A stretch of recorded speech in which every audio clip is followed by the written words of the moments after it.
to go to our own Victor Blackwell, CNN correspondent. You are there live at Cobb County Police Headquarters in Marietta, Georgia. That's where a news conference is about to take place any second now. What's the latest developments, Victor? Well, Jane, let me tell you what's happening right now. Just a few hundred yards away, we've got a couple of producers who are working with me on this story. As soon as they get information from the spokesperson who's speaking to the group of reporters here, I've got this IFB here. They're going to give me the very latest. So if I'm interrupted, that's why. I want you also to know the big word that came out today from the medical examiner's office: homicide. Homicide. In the manner of death category, they've now found that this was a homicide. Cause of death: hyperthermia, the overheating of the body. However, the official manner of death and cause of death will not be released just yet, but they say that the injuries are consistent with homicide as the manner of death and hyperthermia as the cause of death, Jane. Also, we learned today from a new warrant that was issued that Justin Ross Harris was seen going back to his vehicle around lunchtime, going into that vehicle, reaching in, placing something in, while police say that boy was sweltering in the back of the car, likely already dead. Jane?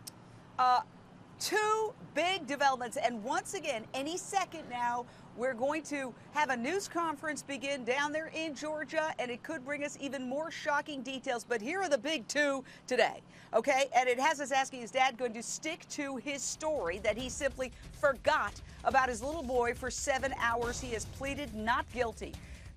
Justin Ross Harris, 33 years old, a web designer, took his son to Chick-fil-A for breakfast. Okay, he then strapped him in his rear-facing child car seat and drove just a half a mile to the office, leaving little Cooper inside that car, okay? So cops are suggesting tonight that he left the boy there on purpose. The latest warrant reads, during lunch, the accused accessed the same vehicle through the driver's side door to place an object into the vehicle. The accused then closed the door and left the car, re-entering his place of business. Again, the child remains inside.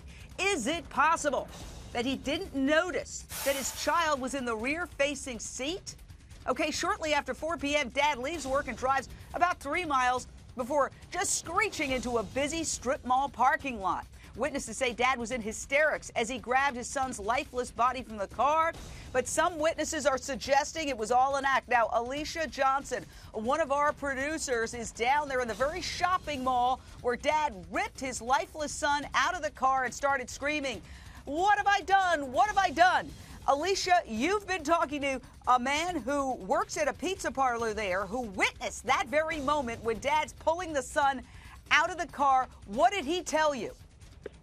That's right, Jane. I spoke with a chef at a local pizza joint earlier this afternoon. He told me he heard tires screeching, and when he went outside, he saw Justin, and Justin was screaming at the top of his lungs, "What have I done? What have I done?" Now, in this witness's opinion, the father was overacting or putting on a show.